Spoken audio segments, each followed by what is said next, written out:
In this video, we will analyze how false Russian claims ended in the biggest disaster of the year. Here, Russia is claiming the city of Kostiantynivka has been captured and the Ukrainian defense has been overrun. However, piles of Russian bodies and Russians begging Ukraine for a ceasefire suggest something else is happening, as Ukraine found a devastating way to answer Russian claims.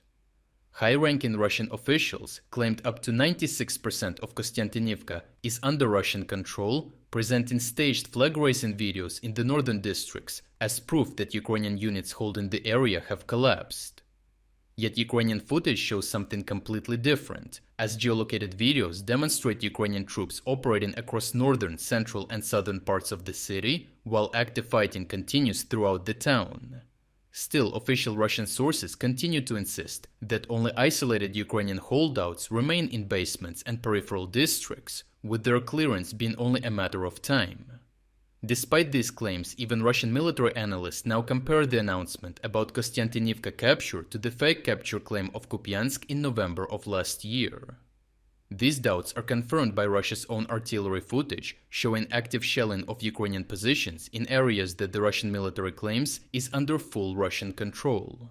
This goes further than just the public backlash from their own side, as in response to the Russian claims, Ukrainians massively intensified their shelling of Russian positions as punishment. Geolocated footage shows a Ukrainian MiG-29 is destroying a building used as a Russian drone base, while a Ukrainian Mirage 2000 struck a substation where Russian infantry was massing for further assaults.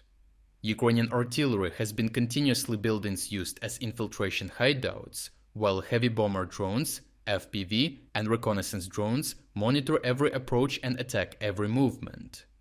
As a result, Russia's premature victory claim has made the disaster worse, as the Russian command was forced to send in new infiltrators forward in large numbers.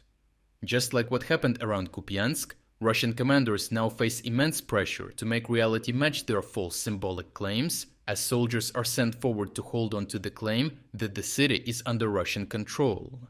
Instead, Ukrainian drones, artillery and aircraft hunt them while they move between ruins, attempt to reinforce positions, or wait for orders. The clearest evidence about how things really are on the ground comes from the Russians themselves, as footage filmed by a Russian assault soldier shows him moving along what has effectively become a path of death. Dozens of Russian bodies lie within meters of each other, piled along both sides of the route into Kostiantynivka.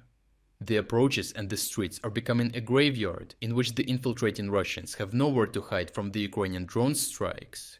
The losses have become so severe that the Russian Defense Ministry has now begged Ukraine to halt its shelling of the city. Russians claim they want to stop Ukrainian shooting so that they can supposedly evacuate civilians and recover bodies.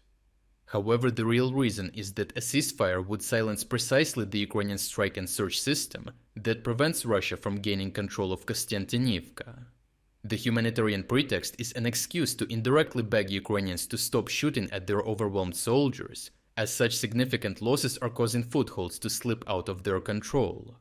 This is particularly distrustful, as Russia did not demand a ceasefire while its bombs and drones were destroying Kostiantynivka as the siege began.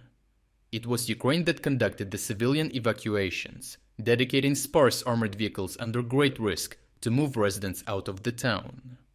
It was Ukrainian soldiers who had to clear Russian drones, laying in ambush on the evacuation roads out of Kostiantynivka, while Russian operators attacked any movement, regardless of whether vehicles carried soldiers or civilians. Only when Russian bodies began piling up did their commanders begin begging Ukraine for a pause to the fighting. Overall, the Russian capture claim serves a political purpose, strengthening Russia's position before the world audience. But the Russian command has repeatedly shown that after announcing imaginary victories, it will sacrifice thousands of soldiers trying to make them real, and Kostiantynivka is becoming the next example.